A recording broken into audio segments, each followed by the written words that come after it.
Welcome, everyone, to today's episode. I'm Peter Zablocki, and today I'm delighted to be joined by acclaimed historian and author Jane Rogoyska. In her powerful new book, Hotel Exile Paris in the Shadow of War, Jane tells the extraordinary true story of one iconic Parisian hotel, Lutetia, and uses it as a haunting window into the human drama of World War II. Once a glamorous left bank landmark and favorite haunt of artists and writers like Picasso or James Joyce, the Lutetia became a refuge for German exiles and anti Nazi dissidents fleeing Hitler in the 1930s. Then, during the Nazi occupation of Paris, it was seized and transformed into the headquarters of the Abwehr, the German military intelligence service. After liberation, it took on one final heartbreaking role as the repatriation center for survivors returning from concentration camps. Through all of these dramatic transformations, Jane reveals the hopes, betrayals, resilience, and tragedies of an entire continent at war. I hope you guys enjoy.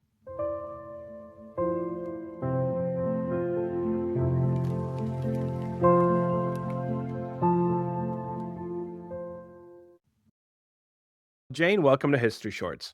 Very lovely to be here. Thank you so much. So, I'm going to ask the obvious question that probably every podcast interview starts with.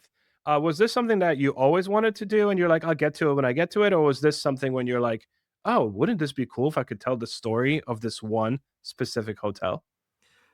To be honest, it could not have been further from my mind when I first started working on this project. So I had come across the story of the people the characters that feature in the first part of the book. So to anyone who's read the book, it's in three parts. Part of it in the 1930s before the war, part of it during the occupation of France, and then part of it just after the war.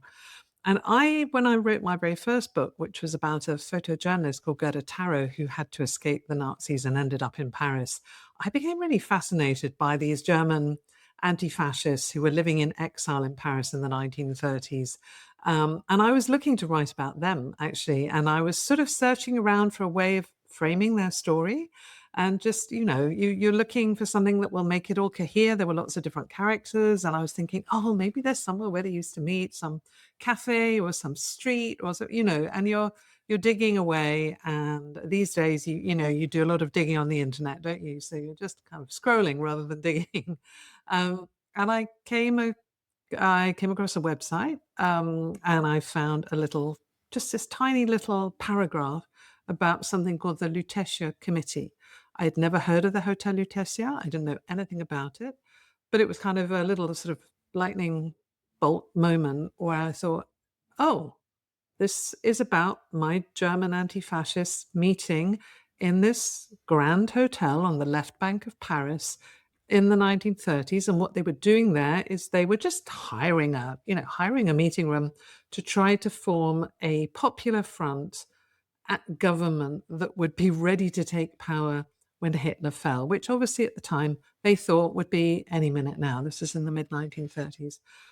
And, that became the base of part of my story. But as I continued looking down this story, I realized that their element was actually a very small part of a sort of much bigger, much darker and more substantial story that covered both World War II and the aftermath of World War II. And so there were these two other parts, and one of which involves German military intelligence, the Abwehr, requisitioning the hotel during the occupation of Paris, and the other of which was really sort of shocking and very moving, about deportees returning from concentration camps at the very end of the war, and the hotel being used as a reception center. So, and this was a sort of invitation that I felt I couldn't refuse in a way, even though I was deeply reluctant. Actually, I never really thought I wanted to write about Nazis, and I didn't want to write about the Holocaust. I felt these were two enormous subjects that had been done so substantially by so many people and were so dark. And having just emerged from spending a considerable amount of time researching an incredibly dark Polish piece of history about the Katyn massacre, I'd been hoping to, focus on something before More the war. cheerful. Well, Well, Missed the mark. I've always been, we have a family joke that my next book will be an encyclopedia of cute kittens, but it never Oh, seems wow. to come about. I'm drawn to these subjects, perhaps because of my background, but anyway, so that's the genesis. And then, of course, I started researching the Hotel Lutetia, discovered its history. It's this unique hotel that's on the left bank of the River Seine. This is a kind of area of Paris that is associated with bohemians and politicians and intellectuals. And it was the only hotel of its type on that side of the river. All the really swanky hotels were on the right bank, the Ritz, the Georges V, these, the Crillon. So yeah, that that was the beginning. Perfect. So as you're sitting there, right, and your laptop, and you're like, "Oh, this is cool. I could frame it this way." And you're looking at this. At what point in the research do you say, "All right, let's get on a plane. We're gonna go check it out." Well, thankfully, I live in London, so I only have to get on a train Oh, to perfect. go to Paris. It's not very far, and it's quicker to get to Paris than it is to get to Scotland. So Wow. um, the publishing process works in a certain way, and actually, I did quite a lot of research and quite a lot of thinking before I actually went to France to research it. So I already had the book commissioned before I actually went to Paris, and then, of course, no, actually, that's a lie. That is not true. Yes, I made an initial visit. I started researching the Lutetia, and I actually reached a point where I thought it wasn't going to work because I found it very difficult to find anyone in the contemporary Hotel Lutetia who I could speak to. Because, of course, this is ancient history to them. The hotel had recently been taken over by a sort of global consortium and has even more recently become part of the Mandarin Oriental portfolio. Um, and I have it on good authority that it's going to form part of the setting for the next season of The White Lotus, which is rather extraordinary. So, the dark elements of its history is maybe not something that they're necessarily that into, or there's a little plaque on the outside of the hotel that commemorates the return of the deportees. Anyway, I found a friendly guy who had been there for a long time. He was incredibly helpful. I made this one visit. I established the terrifying fact that there was no archive there whatsoever. They keep no records of anything. And then he also started making me quite interested in what it means to be in these sort of big hotels. So not only do they have no archive, but also there's this whole sort of vocation about service, which involves discretion and silence. Your So book is, yeah, definitely covers that. Yeah. yeah, and I talked to quite a lot of former staff. I ended up meeting some, former concierge, former managers. And, someone said to me that, there is no book written by a concierge because you're kind of like a priest. You get to know these people, you see all sorts of things going on, but your job is to be invisible. So this was fascinating, but also frustrating because, of course, it meant I had to dig very, very deep to find any little traces of staff, and I really wanted them to be present. And what is in my book may seem slight in terms of where the staff are, but that is what I could find. Yeah, you said in your book this idea that it's the hotel is like a big great play, and the actors are, the people that come in and out, spend the night or whatever, and the staff is like the people that run the show in the back, right behind the Yeah. curtain. Yeah, Yeah. that's right. They're like the stagehands. So their job is to facilitate everything for their clients. And it's like a kind of this whole idea of service. I'd never given much thought to it. And it becomes incredibly interesting, particularly during the second part of the book, where you're dealing with a period of time when, everyone in France, in occupied France and in Paris, if you were in a job that involved service, your job was then going to be to serve your erstwhile Occupying enemy, forces. your Yeah. occupier, and there's all sorts of moral questions there which are really fascinating. All right, so we'll go back a little bit, a few steps back.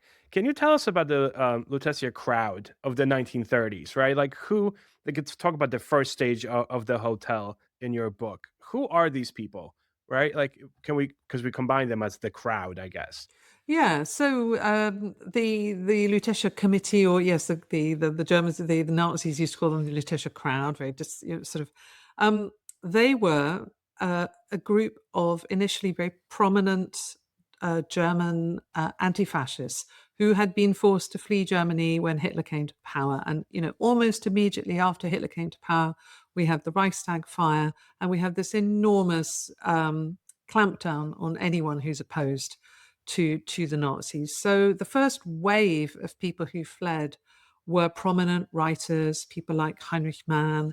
You have Walter Benjamin, you have Anna Zegers, you have Hannah Arendt, you have all of these people. You also had a lot of very prominent Weimar politicians. So primarily communists, socialists, social democrats, pacifists, anyone who happened to fall foul, they had to flee because otherwise they risked arrest, sometimes death. And they generally fled to countries that were close by because, of course, when you flee, you don't think you're going to be, you have no idea how long it's going to be for.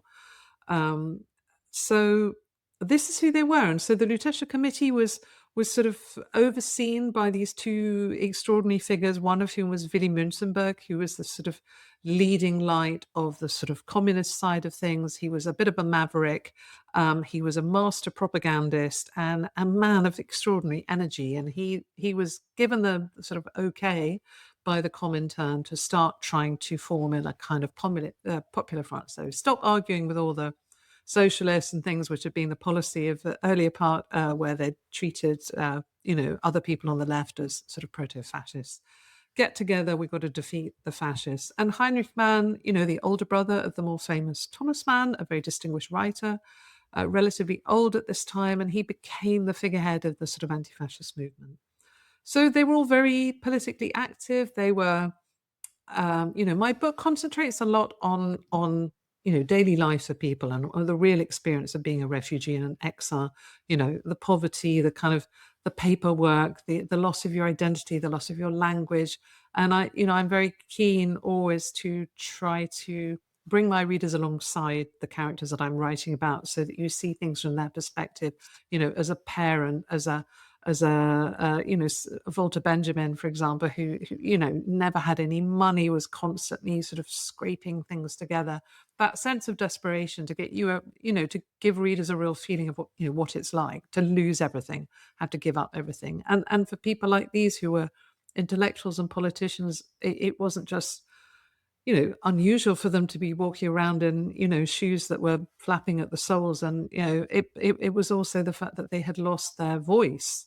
They'd lost their language to some extent. And here they were in Paris, and Paris was, there were people who were sympathetic to them, but there was also quite a lot of hostility to Germans as a legacy of the First World War. Many of them were Jewish. There was a lot of anti-Semitism as well. So it was an incredibly difficult time for them. And of course, they brought with them all the conflicts of Weimar politics. They argued amongst themselves. And the Lutetia Committee, sadly, of course, never came to anything. But they were united in their desire, their passionate desire, to alert the world to the dangers of fascism. And I mean, again, you could say they failed because the world was not really listening when it should have been. So then we move into this transition to the next stage of the hotel, Yeah. right?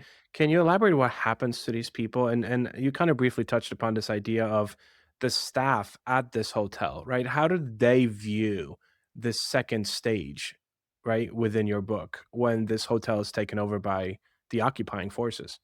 Yeah, so as soon as war breaks out, well, actually, as soon as war breaks out, you have 9 months of the phony war in which not a lot happens. But the exiles who we meet in part one are interned by the French as enemy aliens, and then in May 1940, with the invasion of France and the sudden collapse of France, the German exiles are forced to flee again. Most of them have to try and get out of France really quickly, and then in Paris, what we're left with is an open city that is then becomes the sort of center of the German occupation.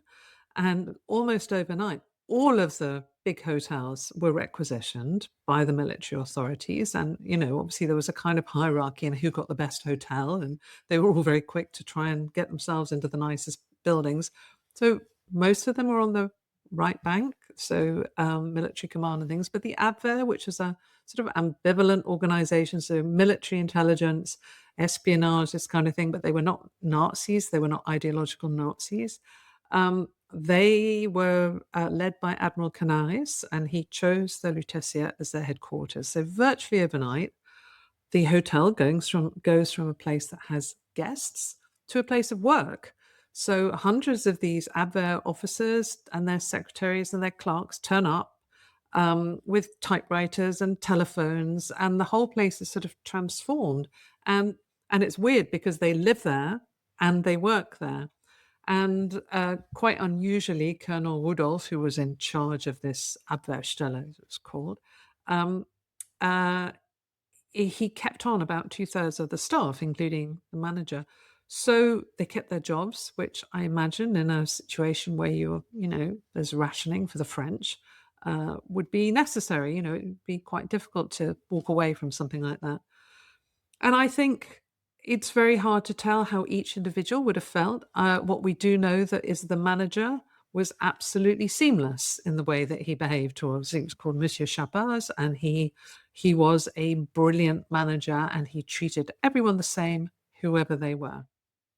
And the staff, and we have an account from one of the German Abwehr officers, and it is very much remarked upon how professional the staff were, how good the food was, how amazing the wine was. And then we have this one fantastic little anecdote which I found in a German 1980 documentary. So this is where there was an interview with the head of wine, who was obviously still working there at the time and had been there during the war, Marcel Weber. And he describes how, as the Germans were approaching Paris, he was very proud of their vintage wines and their wine cellar at the Lutetia, and he decided he didn't want these wines to get into the hands of the Nazis. So he and his colleagues went down to these enormous cellars that they had at the bottom of the Lutetia, and they built a fake wall, and they hid all of the best vintages behind the wall, closed it up again. And so they had this kind of little secret sense of satisfaction, because the Germans, who were not really accustomed to this kind of level of French, living, were beside themselves with their own sense of sort of sophistication at drinking all these fantastic champagnes and wines and food, and boasting about what great vintages they were drinking. And of course, Weber and his colleagues had the little knowledge of going, well, you're not actually drinking the best wines. Yeah. It's a tiny little thing, but it's all, it's one telling anecdote that we have that tells you a little bit about how they felt. Yeah, that's like an inside joke kind of thing. That's awesome. So we transition to the third stage, and I feel like perhaps the one that the hotel is the most known for historically, you might say. Yes. Yeah. Um, can you elaborate on that one for us? Yes, so at the end of the war, I mean, actually before the end of the war, so when France was liberated in 1944, the Germans exit as quickly as they entered. The hotels are sort of left. They're used for various purposes in the interim. And then towards the very end of the war, the Lutetia is requisitioned by General de Gaulle to serve as a reception center for people returning from concentration camps. So, I mean, this is something I found really fascinating, because I think we don't give enough thought to the aftermath of war and the sort of practicalities of what has to happen to restore this enormous movement of people and destruction. And there were 2 million French citizens who were displaced during the war, who had to return home. And about 1.6 million of these were prisoners of war or forced laborers. And they were one category about whom quite a lot was known, and they were generally young men in quite good health. And then there was this smaller group of either resistance members who had been sent to concentration camp for their resistance activities, many of them under a decree called Nacht und Nebel, night and fog, which meant that nobody had any information about where they were, how, whether they were still alive or anything. And then, of course, you also had thousands and thousands of Jews who'd been sent to concentration camps, about whom, again, nothing was known. So when the provisional government of de Gaulle was trying to organize for the repatriation of these people, they had absolutely no idea what to expect. And I think initially, very naively, they sort of thought, well, we'll meet them on the train and they'll arrive and they'll all go home to their families. And when the first survivors came back, and they saw these people still wearing, most of the time, the striped camp pajamas, with the shaven heads, in a state of, I mean, really terrible weakness and semi-starvation, they realized that it was completely impractical to sort of pat them on the back and say, off you go. And so the Lutetia, I suppose hotels have that sort of unique capacity, don't they? They've got a lot of beds, they can cater for a lot of people. De Gaulle had actually spent the first night of his honeymoon in the Lutetia. It had a affectionate place in his heart. He'd also stayed there in 1940 when he was, just before he went into exile to London. So they chose it, and for several months between April 1945 and August 1945, this kind of enormous operation of volunteers, men and women who just came together, young Boy Scouts, Girl Guides, all of them came together to try to help these people. And they were given medical treatment, basic medical treatment. They were given, they were also interrogated to try to, find out what had happened to them and also to weed out collaborators who were trying to hide amongst them. And then the process began of trying to reestablish their identities and find out if their families were still surviving. So once you complete this research and you kind of step back a little bit, how does the story of this one place serve as a kind of a microcosm of the bigger conflict? I think for me, I've never been that interested in writing about war itself. I'm interested at what happens to individuals as a consequence of, ideologies, as a consequence of conflicts. And so the decisions taken by, the big guys at the top, but actually what it means to be an individual, to have to make life or death decisions, to be faced with losing, so much. So I think what the Lutetia has allowed me to do is actually follow the whole arc of what I suppose, what Nazism, what fascism led to. So you start off with this phase of people, sounding the alarm and being ignored, but being fleeing in exile. Then you have the actual war, and you witness this very strange dance between the occupiers and the occupied. And then at the end, you have this, really devastating picture of this is the consequence of this is what happened. These are the victims, the worst victims of it. So I think it allows us to tell the story on a very human, relatable scale, so that as a reader, as an individual, can get a real sense of trying to understand it in a sort of emotional as well as an intellectual sense. So, Jen, I always usually finish up with a version of this question. When you are doing this research, you're a historian, you're a writer, but you're also a fan of history. You're someone that gets excited about history, someone that ponders history. Can you think of a moment in this entire research process when you kind of stopped yourself and you were a fan of history? You were like, "Whoa," you know what I mean? Like, this is why I'm doing this. This is why I'm writing this book, or this is so cool. Can't wait to share this at the dinner table when you kind of became a fan of the history you were researching? Oh gosh. I'm sure there are lots of moments like that. I think for me, it's when I find connections between different versions of stories so that I can form a picture of something that happened from both sides. So, and I think, it's so hard. There are so many. I put you on the spot. I'm sorry. You have. I'll probably think of this in about an hour's time and I'll go, I should have said Well, this. there's a lot, right? There's probably a lot of moments. So, like, yeah, I could so see that. You're like, think of one now, and then like later on, you're like, oh, but there was that one because there's obviously more than one, right? Yeah. But That kind of I stopped think you. I think one of the most telling, it's not the most emotional, but one of the most telling was when I discovered this little sentence in a memoir written by one of the German Abwehr officers whose memoir really helped me in putting together a sense of the day-to-day life during the occupation. And he describes Colonel Rudolph, who was his senior officer, returning to the Lutetia 10 years after the war, and how he was revisiting Paris, this place where he had spent 4 happy years of his life, which again is a sort of, and he walks up and down the Boulevard Haussmann, and he really wants to go into the Hôtel Lutetia, but he's obviously hesitant because he's thinking, "Well, maybe the French aren't gonna look on it, Yeah. quite so posi." But he can't resist. He walks through that familiar revolving door, and there is Monsieur Chapin's. And Monsieur Chapin says, "Ah, how wonderful to see you. I'm afraid your favorite table is already Oh, taken, wow. but if you wouldn't mind waiting a couple of minutes, I'll arrange for it to be free for you." And the little comment by the writer of the memoir is, we Germans could only aspire to such French sophistication. But it was a really useful historical insight, I thought, that little thing that Yeah. rounded everything off. Yeah.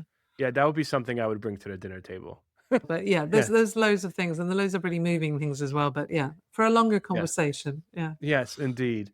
Jane, thank you so much. This was a great conversation. I really appreciate it, and I really recommend the book. I think it's going to do great. My It's- pleasure. it